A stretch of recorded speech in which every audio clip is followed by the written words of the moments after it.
Bonjour à tous, aujourd'hui je vous propose une recette bien de chez moi. Pour ceux qui me suivent depuis un moment, vous savez que je suis d'origine ch'ti et je vous propose donc une recette de tarte au sucre.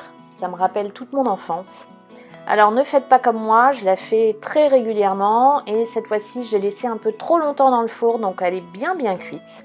Mais c'est pas grave, je vous partage quand même ma recette, étape par étape. Je commence par délayer de la levure de boulanger. J'utilise de la levure de boulanger déshydratée dans du lait très légèrement tiédi. Faites attention de ne pas trop le chauffer, sinon ça tue la levure. Vous réservez le tout pendant 10 minutes en mélangeant régulièrement.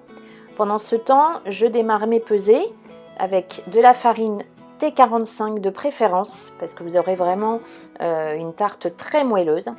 Je pèse également le sucre en poudre, le beurre pommade, donc il faut le sortir un peu avant pour qu'il soit bien à température ambiante, et je prépare un œuf. Après les 10 minutes et après avoir mélangé régulièrement, quand la levure est bien délayée, je peux ajouter les ingrédients que j'ai pesés. Alors je vous propose aujourd'hui la recette au robot, mais vous pouvez également la faire à la main, comme toutes les pâtes à brioche et comme le pain, tout peut se faire à la main. Après avoir déposé tous les ingrédients dans la cuve du robot, à l'aide de la feuille, je pétris pendant une bonne dizaine de minutes. Alors moi j'utilise une vitesse lente sur mon robot, après tout dépend du robot. Et il ne faut pas hésiter à bien enlever régulièrement à l'aide d'une corne ou d'une maryse la pâte, parce que vous voyez elle colle sur le robot. Elle va passer par différentes étapes et pour bien la remettre à chaque fois au milieu de la cuve et pour repétrir ainsi. Donc j'ai pétri au total 10-12 bonnes minutes. Puis je la décolle de la cuve et je forme une jolie boule.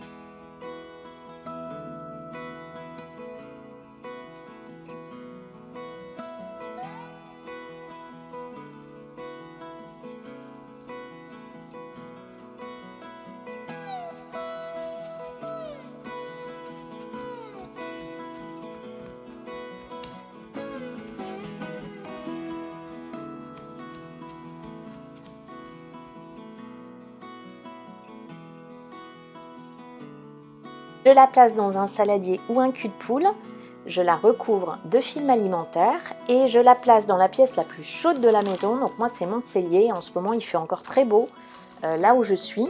Donc je la laisse 1h30 à température ambiante, il faut qu'elle double de volume. S'il ne fait pas assez chaud à la maison, vous pouvez la mettre dans le four éteint avec un bol d'eau bouillant. Et ça va servir d'étuve et votre pâte va bien gonfler. Donc après l'heure 30, j'enlève mon papier sulfurisé et je vais la déposer. Alors je vous la dépose sur le plan de travail pour vous montrer un peu la consistance.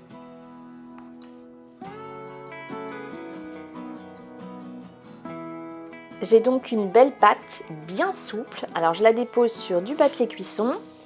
Je l'aplatis un peu pour former tout de suite ma tarte. Et ensuite à l'aide du rouleau à pâtisserie, je l'étale.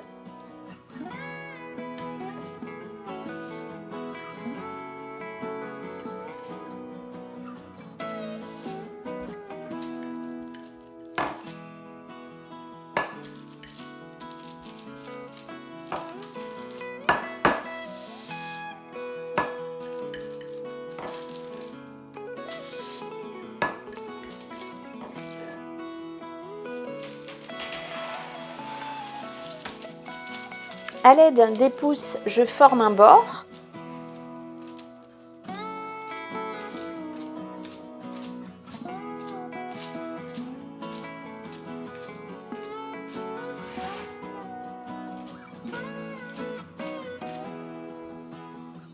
Je la recouvre d'un torchon propre et cette fois je la laisse de nouveau pousser pendant 1 heure.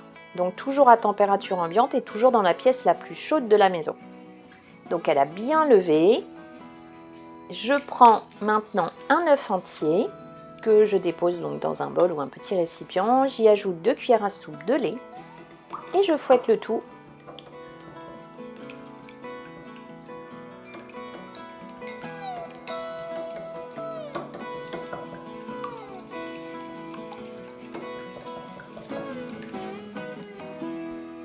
À l'aide du pouce, j'appuie donc sur toute la surface de la pâte.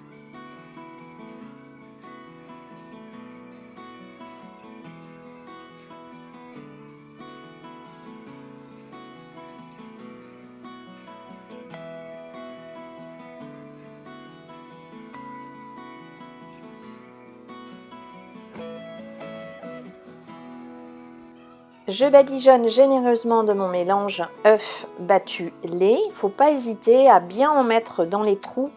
Donc il faut vraiment être généreux.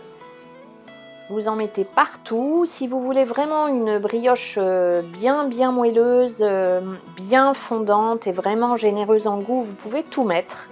Ou sinon, si vous voulez quelque chose de plus léger, vous badigeonnez simplement à l'aide d'un pinceau. Ensuite, je dépose. Alors la vergeoise, c'est typique du Nord. Bon, vous en trouvez un peu partout. J'utilise de la vergeoise brune. Vous pouvez utiliser aussi de la vergeoise blonde. Si vous n'en avez pas, vous pouvez utiliser de la cassonade ou alors vraiment, au pire des cas, du sucre en poudre classique. Je dépose ensuite au-dessus du sucre le beurre doux que j'ai coupé en morceaux. Et je place ma tarte au sucre dans le four que j'ai préchauffé à 180 degrés et je la laisse cuire pendant 15 à 20 minutes. Alors à surveiller en fonction de votre four. Bon, alors je fais des tartes très régulièrement, des tartes au sucre. Évidemment, quand je vous filme la vidéo, je l'ai oublié dans le four et en plus j'avais mis le four trop chaud et j'ai en plus un four qui chauffe énormément. Donc elle est un peu trop cuite, vous le voyez à l'écran. Bon, c'est pas grave, je voulais de toute façon vous partager la recette. Donc dès la sortie du four, je la place sur grille, je la laisse complètement refroidir et il ne me reste plus qu'à la déguster. La recette est maintenant terminée, j'espère qu'elle vous a plu. Si c'est le cas, pensez à la liker, pensez à vous abonner si ce n'est pas encore fait, n'hésitez pas à la partager. Vous retrouvez plein d'autres recettes sur canmargotpâtisse.com. À la semaine prochaine pour une prochaine recette et prenez bien soin de vous.